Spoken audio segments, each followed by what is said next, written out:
សួស្តីបងប្អូនគ្នាបងប្អូនថ្ងៃនេះចេញហើយនេះចិត្ត stock គៀក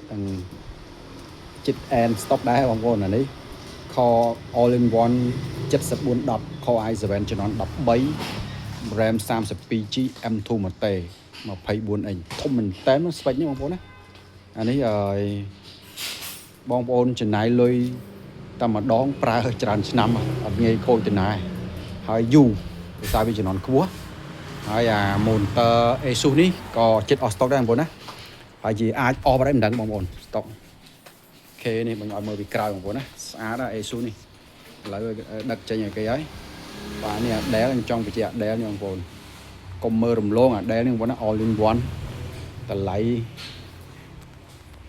ល្អមែនតើណាតម្លៃបងប្អូនណាអានេះចុះបានតម្លើងបានបងប្អូនមើលស្អាតភ្លឹងហ្មងដូចថ្មីចឹងបងប្អូនណា Core i7 ជំនាន់13អត់ទៀតទេបងប្អូនអូខេបងប្អូនក៏ចង់ថតឲ្យមើលប៉ុណ្ណឹងបងប្អូនណាអានេះក៏ចិត្តអស់ stock ដែរអា Asus ក៏ចិត្តអស់ stock ដែរបងប្អូនបងប្អូនត្រូវការអាចសាកសួរតែ Asus ប្រហែលជាអាចអស់បងប្អូនអូខេអរគុណច្រើនបងប្អូន